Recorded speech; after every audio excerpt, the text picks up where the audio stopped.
Salut, c'est Roux. Aujourd'hui, je vais vous montrer des exercices pour travailler votre dextérité. C'est parti.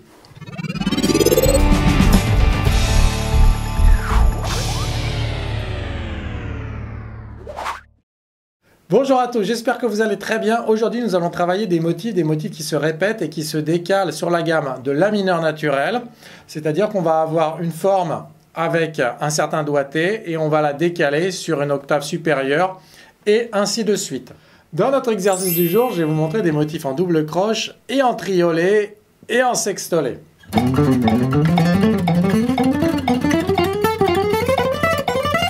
Un motif de gamme que la plupart d'entre vous connaissent, c'est celui qui démarre à la 5e case, corde de Mi. Et ça, c'est la gamme de La mineur naturel. Donc vraiment les notes, La, Si, Do, Ré, Mi, Fa, Sol et La, l'octave. Alors celui-là, vous êtes habitué peut-être à le jouer de cette manière-ci.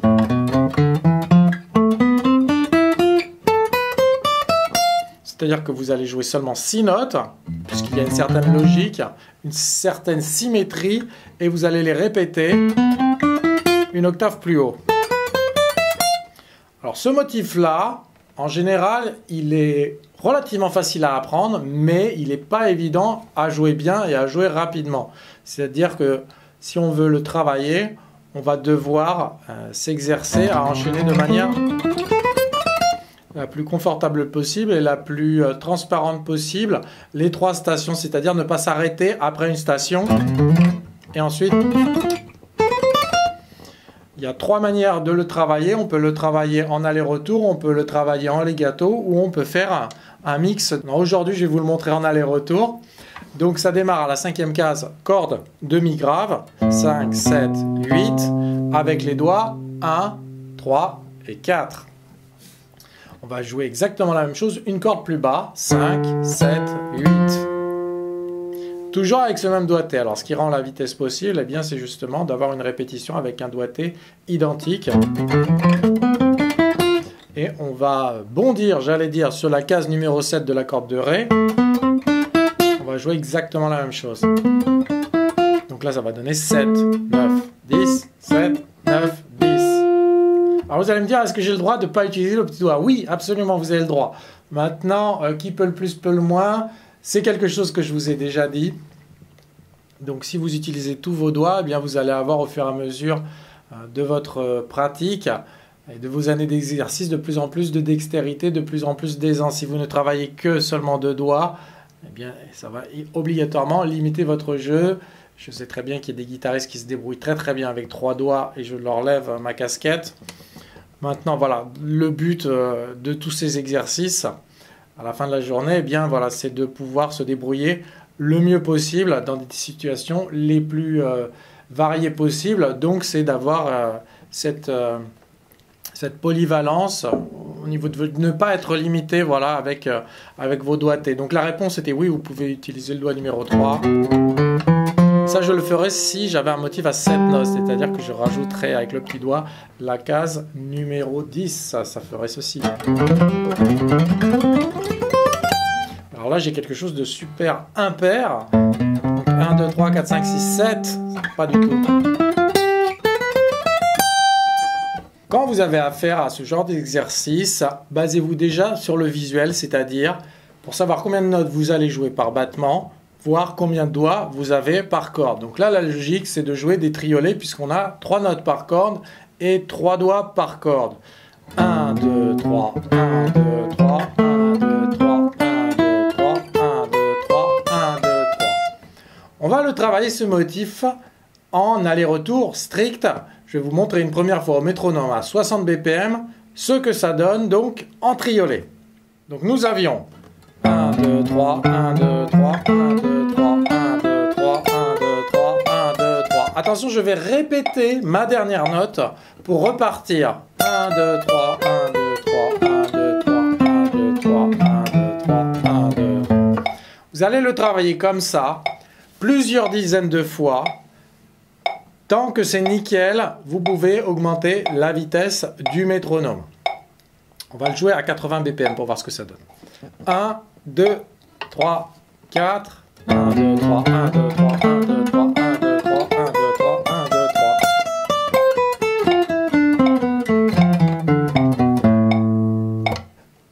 principale difficulté pour ce genre de motif, c'est d'arriver à enchaîner d'une station à une autre, c'est-à-dire, vous avez compris, d'une position vers la suivante, sans s'arrêter, ne pas faire.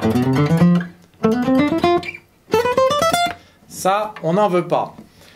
Ce qui est donc difficile, c'est de déplacer sa main à un rythme équivalent à la vitesse de déplacement des doigts. Qu'est-ce que ça veut dire? Ça veut dire que vous allez déplacer vos doigts à une certaine vitesse, votre main ne doit pas ralentir ce flot de notes. Donc ce que je fais quand je m'entraîne à ces motifs, bon, c'est déjà de les jouer lentement pour qu'on n'entende pas le changement de position. Je le joue à une vitesse tellement tranquille que vous n'êtes pas capable de dire où se situe le déplacement de la main gauche. De la main côté manche. Attention les gauchers, je ne vous oublie pas. Donc, ensuite vous allez augmenter la vitesse. C'est là que le challenge commence à apparaître. Réellement, je regarde principalement mon doigt numéro 1. Et je vais un petit peu incliner ma main pour qu'elle soit déjà prête quand je joue le motif premier vers le motif deuxième. Ce que je cherche à faire, c'est de bien regarder le doigt numéro 1 et la case numéro 7 corde de Ré. Et ce doigt numéro 1 est déjà prêt quand j'arrive sur la case suivante. Donc ce doigt numéro 1, je veux qu'il soit prêt à enchaîner la case numéro 7 et ainsi de suite, case numéro 10. Donc je vais le repérer en avance. Alors ne le travaillez pas comme ça au métronome, ça ne sert à rien. Par contre, vous allez travailler ce premier motif et vous allez bien vous concentrer sur l'enchaînement.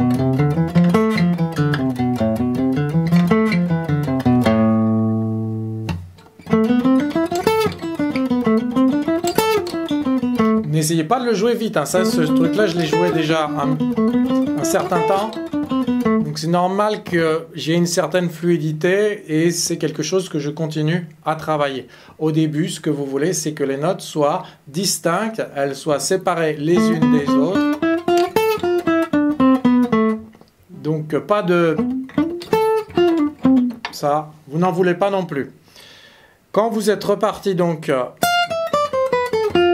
sur le motif descendant, là encore, je regarde mon petit doigt. Si c'est le petit doigt que j'utilise, eh bien, donc là, je suis à la case numéro 13. Et la case numéro 10, c'est celle-là, corde de sol, qui nous intéresse. Donc, vous allez travailler comme ça des enchaînements pour bien vous familiariser avec ces changements de cordes, ces passages un petit peu plus techniques. Ça va augmenter votre confiance et obligatoirement faciliter votre fluidité et votre aisance. Ce motif-là, évidemment, quand on veut passer en double croche, on se rend compte que c'est pas évident puisqu'on a affaire à 6 notes qu'on doit jouer en paquet ou en groupe de 4 notes. Donc 1, 2, 3, 4, 1, 2, 3, 4, 1, 2, 3, 4, 1, 2, 3, 4, 1, 2. Alors ça, c'est une galère de se retrouver donc sur une deuxième note d'un groupe de notes. Quand on doit revenir, donc on ne sait pas si on doit répéter ou si on doit revenir sans répéter. Et donc ça sonne comme si c'était pas en place, même si c'était en place. Allez, je vais vous montrer ce que ça donne à 60 BPM en double croche, en le jouant tel quel. Vous allez voir, ça va pas fonctionner génial. 1, 2, 3, 4 et 1, 2, 3, 4, 1, 2, 3, 4, 1, 2, 3, 4, 1, 2, 3, 4.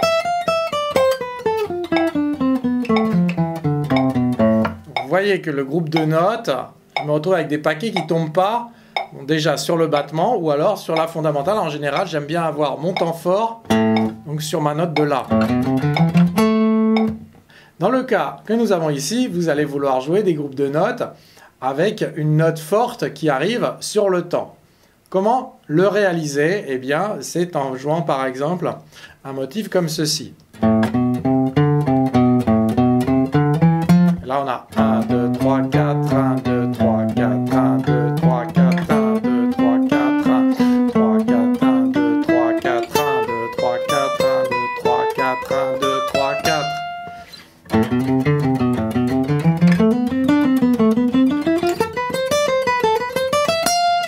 Alors, on va jouer ça au métronome à 60 BPM. 1, 2, 3, 4.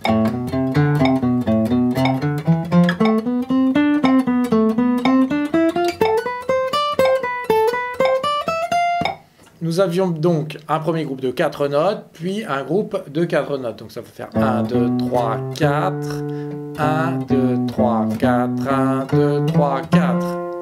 Ça nous permet donc d'attaquer l'octave suivante avec la note La sur le battement. C'est ça qu'on veut, ça va nous aider à nous repérer et mettre un petit accent pour pouvoir travailler cette précision et cette mise en place. Alors nous avions 5, 7, 8, 5, corde adjacente avec le Do numéro 1. Je reviens 8, 7, 5. Et donc sans répéter de notes, j'avance de 6 notes. 7, 8, 5, 7, 8. Idem donc à partir de la station suivante, à partir de la 7e case. J'ai 7, 9, 10, 7, corde adjacente. Je reviens 10, 9, 7, 9, 10, 7, 9, 10. Ça donne 1, 2, 3, 4, 1, 2, 3, 4, 1, 2, 3, 4. 10e case, corde de Si, 12, 13, 10, corde adjacente, 13, 12, 10, 12, 13, 10, 12, 13. Au niveau du médiator, donc c'est de l'aller-retour strict. Hein. Bas, haut, bas, haut, bas, haut. Bas, haut, bas, haut, bas, haut, bas, haut, bas, haut, bas, haut. C'est un petit peu difficile à le dire et à le jouer. Assurez-vous dans un premier temps d'avoir les bonnes notes. Ne faites pas n'importe quoi. Jouez-le très très lentement jusqu'à temps de l'avoir mémorisé et de pouvoir l'enchaîner 3 fois sans aucune erreur. Attention, les erreurs d'imprécision, les cordes qui ne résonnent pas autant qu'on le voudrait, ou le médiator qui accroche de manière un petit peu maladroite, ça on ne compte pas. C'est vraiment mémoriser le motif par lui-même. Alors pour avoir une petite idée de comment ça sonne à 100 BPM, qui est le tempo, on va dire, de base, eh bien nous allons jouer ensemble en double croche, donc à 100 BPM. C'est parti. 1, 2, 3, 4.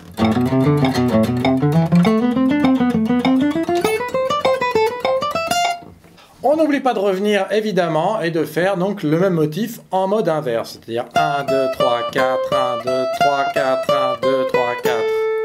Donc là j'ai démarré à la 13e case, 13, 12, blablabla.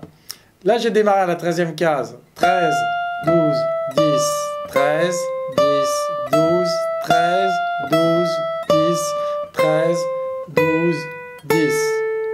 Et ce petit motif donc, je le répète, une octave plus bas et encore une octave plus bas. Alors, vous vous souvenez, hein, l'enchaînement entre les stations, c'est ce qui nous intéresse. Donc je vais presque laisser un doigt en position sur la corde adjacente pour enchaîner avec la suivante. Donc dans ma tête, je suis déjà en train de me projeter vers le motif suivant, vers la station suivante. Et d'une certaine manière, bon, voilà, ça m'aide à un petit peu fluidifier la chose.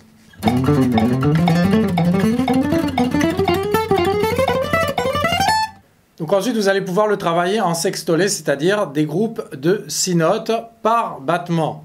1, 2, 3, 4, 5, 6, 1, 2, 3, 4, 5, 6, 1, 2, 3, 4, 5, 6, 1, 2, 3, 4, 5, 6, 1, 2, 3, 4, 5, 6. Au métronome à 60 BPM, ça va donner ceci. 1, 2, 3, 4 et...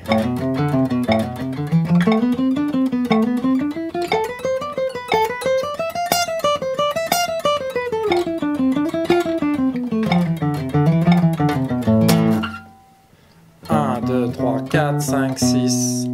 1, 2, 3, 4, 5, 6. Donc ça démarre à la 5e case. 5, 7, 8, 5. Corde adjacente. 8, 7. 5, 7, 8, 5, 7, 8. Donc on peut le diviser, le séparer en deux groupes. Le premier, ça va être ça. Et le deuxième, ça, on va le déplacer donc une octave plus haut à partir de la 7e case. 7, 9, 10, 7, 10, 9. Et ensuite 7, 9, 10, 7, 9, 10. Ça, c'est assez simple. Même chose donc 10e case et 10, 12, 13, 10, 13, 12, 10, 12, 13, 10, 12, 13. Quand je reviens, donc on était en aller-retour strict au niveau de la main droite, on ne va pas revenir là-dessus. Je le joue comme ceci. Et ça donne 1, 2, 3, 4, 5, 6, 1, 2, 3, 4, 5, 6. Coup de médiateur vers le bas. 1, 2, 3, 4, 5, 6, 1, 2, 3, 4, 5, 6. Et vers le bas. 1, 2, 3, 4, 5, 6, 1, 2, 3, 4. Donc à chaque fois, quand on se déplace comme ça, on veut retrouver ces groupes de notes et ce coup de médiator dans une certaine direction pour ne pas avoir à se retrouver perdu ou alors à improviser en cours de route. Donc vraiment quelque chose que je regarde, c'est mon enchaînement avec la station suivante. Là, c'était le petit doigt. Et bien là, je vais regarder la case numéro 10 pour pouvoir enchaîner ce petit doigt.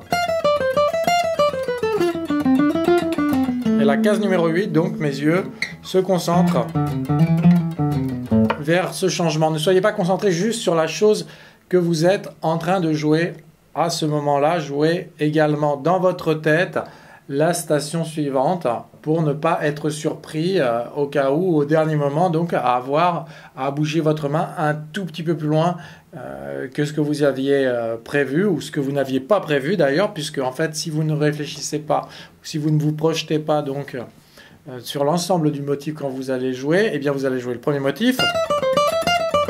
Et ensuite, à partir de là, recommencer à zéro. Or, quand je joue ce motif-là, il est déjà programmé. Dans ma tête, je suis déjà en train de me concentrer à l'enchaînement. C'est vrai que ce n'est pas trop les doigts que je regarde, mais plutôt la main et son déplacement. Le motif au niveau des doigts, il doit être acquis. Sinon, ça peut pas fonctionner. Il faut se concentrer alors à ce moment-là simplement sur des motifs à 2 cordes. Et quand on veut enchaîner donc rapidement des motifs sur 6 cordes, il faut absolument que chaque élément, c'est-à-dire chaque groupe de 6 notes, si c'est des motifs avec des groupes de 6 notes, soit vraiment très clair et assimilé, qu'on n'ait pas à y réfléchir, qu'on puisse se concentrer sur le déplacement de la main côté manche. Avec les doubles croches, je vous propose ce motif.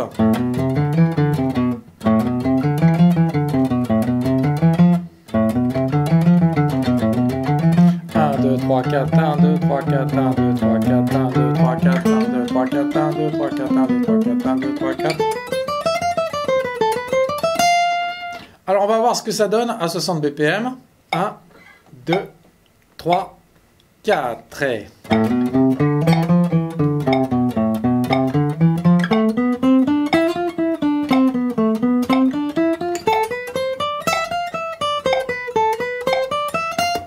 Donc nous avons la 5e case, 7, 8, on change de corde, 5, 7, 8, et on revient, 7, 5, 8, 7, 5, et on avance, 7, 8, 5, 7, 8. Donc ça nous donne des paquets de 4 notes, 1, 2, 3, 4, 1, 2, 3, 4, 1, 2, 3, 4, 1, 3, 4. Vous voyez que je suis obligé de le répéter un certain nombre de fois pour revenir à un groupe de 4 notes et donc redémarrer avec le doigt numéro 1 le changement 1, 2, 3, 4, 1, 2, 3, 4, 1, 2, 3, 4, 1, 2, 3, 4, 1, 2, 3, 4. Et vous pouvez mettre un petit accent donc sur le battement pour bien vous repérer. Quand vous revenez donc, eh bien vous inversez ce motif. Donc là c'est le petit doigt qui est le doigt directeur, on va dire.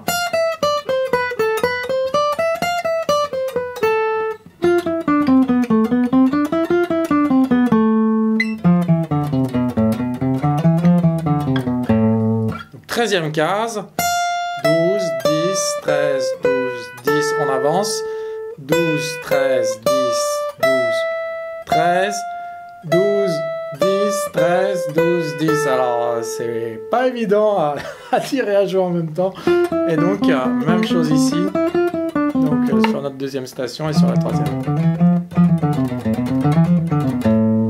Alors, au niveau de la vitesse, ça va apparaître à partir du moment où vous le jouez bien. C'est-à-dire à partir du moment où il n'y a pas de faute et vous n'hésitez pas. À partir de là, vous pouvez augmenter graduellement le métronome. Comment travailler ces motifs? Eh bien, je vous conseille sincèrement de les répéter dans un premier temps 5 fois sans commettre aucune erreur. Une fois que vous êtes confortable, mettez-vous à un tempo et répétez-les entre 50 et 100 fois chaque exercice. C'est-à-dire ceci. Eh bien, ça va compter pour une fois. Donc, vous répétez ça 50 fois. C'est pas énorme. Et ne le jouez pas pour la quantité, ça ne vous rapportera rien. Donc jouez-le vraiment pour la qualité. C'est comme ça que vos doigts vont assimiler ces motifs. Ces exercices, donc, je vous conseille de les répéter entre 50 et 100 fois pour chacun d'entre eux. Et donc, vous allez voir que vous savez rapidement couvrir une demi-heure, 45 minutes de travail. Ça, vous allez travailler peut-être 4 jours dans votre semaine. Et vous allez faire ça pendant une période peut-être, allez, on va dire de 3 à 4 semaines, parce qu'il peut y avoir d'autres exercices qui vont intervenir un petit peu plus tard. Il va y avoir un effet de lassitude, mais c'est vrai que si vous ne faites pas cet effort minimum de travail avec de la régularité, vous n'allez pas voir les premiers résultats apparaître. Donc vous allez avoir l'impression d'avoir travaillé tout ça pour rien. Ce n'est pas le cas. C'est parce que vous ne les avez pas travaillés assez. J'espère que vous avez aimé cette leçon. Je vous retrouverai avec plaisir lundi prochain pour une prochaine vidéo guitare. Souvenez-vous de vous abonner à la chaîne Roux Guitare, de partager mes vidéos, donc de les partager avec vos amis si possible, et de voter pour mes vidéos. Ça me fait super plaisir. Je vous souhaite une très bonne journée ou une très bonne soirée si vous faites partie du groupe du lundi soir. À très bientôt. Bye bye.